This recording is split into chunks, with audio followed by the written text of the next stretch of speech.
Papalapit na ang Final War. Sino-sino ang magtatapat sa laban para sa One Piece? Heto ang mga posibleng match-ups, base sa iconic panel ng Chapter 1121. Sa video na ito, tinalakay natin ang mga posibleng laban sa Final War ng One Piece, base sa iconic panel, na ipinakita sa Chapter 1121, at Episode 1153. Mula kay Sabo vs Akaino, hanggang Luffy at Blackbeard vs Imo, sinuri natin ang koneksyon, simbolismo, at posibleng kahihinatnan ng bawat match-up. Sang-ayon ka ba sa mga ito, o may sarili kang teorya? Papalapit na tayo sa Final War ng One Piece, at isa sa mga pinaka-pinag-uusapang eksena ngayon, ay ang iconic panel mula Chapter 1121, na muling ipinakita sa Episode 1153. Sa panel na ito, malinaw na ipinahiwatig ni Oda, ang mga karakter na posibleng magharap-harap sa laban, para sa One Piece treasure.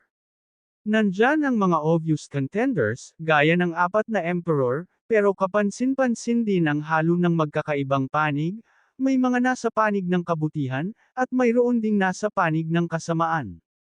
Ngayong kumpirmado na kung sino ang dating silhouette, na ngayon ay kilala na bilang Shamrock, tamang-tama na para himayin natin ang posibleng mga match-ups, na inilalarawan ng panel na ito. Sa video na ito, tatalakayin natin kung sino ang posibleng maglaban-laban, at kung sino ang haharap sa bawat isa, pagdating ng Final War. Kung handa na kayo, simulan na natin. Isa sa mga posibleng mangyaring laban na halos 50 hanggang 50 ang tsansa, ay ang laban ni Sabo, kontra kay Akaino. Oo, maraming karakter ang may malalim na dahilan, para harapin si Akaino, gaya ni Garp, Dragon, o mismong si Luffy. Lalo na't si Akaino ang pumatay kay Ace sa harap ni Luffy. Pero para sa akin, pinakaangkop si Sabo sa laban na ito. Hindi lang si Luffy ang lubos na nasaktan sa pagkamatay ni Ace, si Sabo rin ay gumuho ang mundo, nang malaman niya ang balitang iyon. Ang pinakamalakas na dahilan, ang Mere Mere no Mi. Ang Devil Fruit ni Ace, ngayon ay nasa kamay ni Sabo. Kung si Sabo ang makakatalo kay Akaino gamit ang apoy, na minsang kay Ace, para bang ang will ni Ace mismo ang gumanti. Isang napaka-satisfying, at emosyonal na hustisya ito, kung mangyayari. Ang laban ni Dragon at Garlang ay tila nakaukit na sa kapalaran. Mula pa sa introduction ng Holy Knights, si Dragon na mismo ang nagbanggit sa kanila, at sinabi niyang kapag kumilos na ang mga ito, doon magsisimula ang tunay na laban. Bagamat si Garlang ay na-promote na bilang Gorosei, hindi maaaring baliwalain ang kasaysayan nila ni Dragon. Mula pa sa God Valley Incident, nag-cruise na ang kanilang mga landas. Ang mas lalong nagpapalalim sa koneksyon nila, ay ang mga anak ni Garlang, si Shanks at Shamrock. Mas nakita pa nating may malasakit si Dragon sa dalawang batang ito, kumpara sa sarili nilang ama. Bagamat parehong nasa panig ng Marines noon si Dragon sa God Valley, doon niya namulat ang sarili, na ang kasamaan ay hindi lang nasa mga pirata, nasa world government din. Kaya naman ang Dragon vs Garlang na laban, ay isa sa pinakaabangang laban sa Final War, yung laban naman ni Kuzan at Kobe, aminin man natin o hindi, ito ang may pinakamababang tsansa sa listahan, pero hindi imposible. Matapos ang nangyari sa Hachinoso, at ang pagkakahuli ni Garp, posibleng humantong sa laban ni Kuzan at Kobe.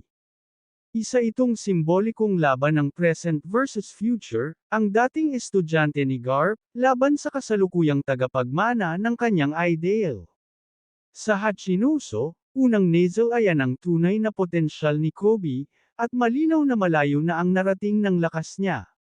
Oo, sobrang layo pa rin ang lakas ni Kuzan, pero hindi may kakaila ang determinasyon at growth ni Kobe.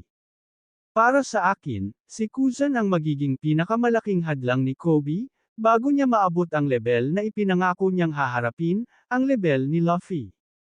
Kapag natalo ni Kobe si Kuzan, siguradong makukuha niya ang respeto ng buong mundo. Samantalang sina Shanks at Shamrock ay walang kaduda-duda, itinadhana ang laban ng magkapatid na ito. Ito ay laban ng kapalaran.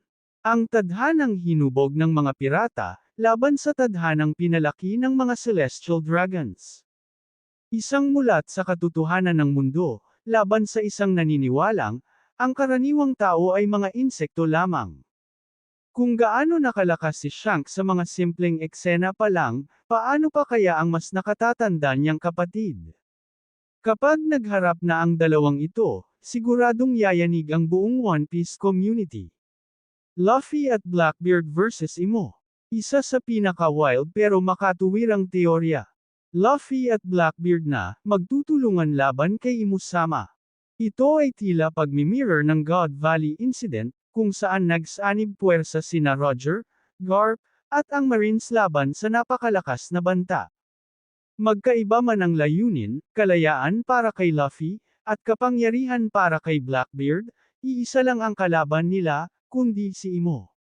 Upang matupad ang kani-kanilang ambisyon, kailangan muna nilang patumbahin ang pinakamataas na nilalang sa mundo.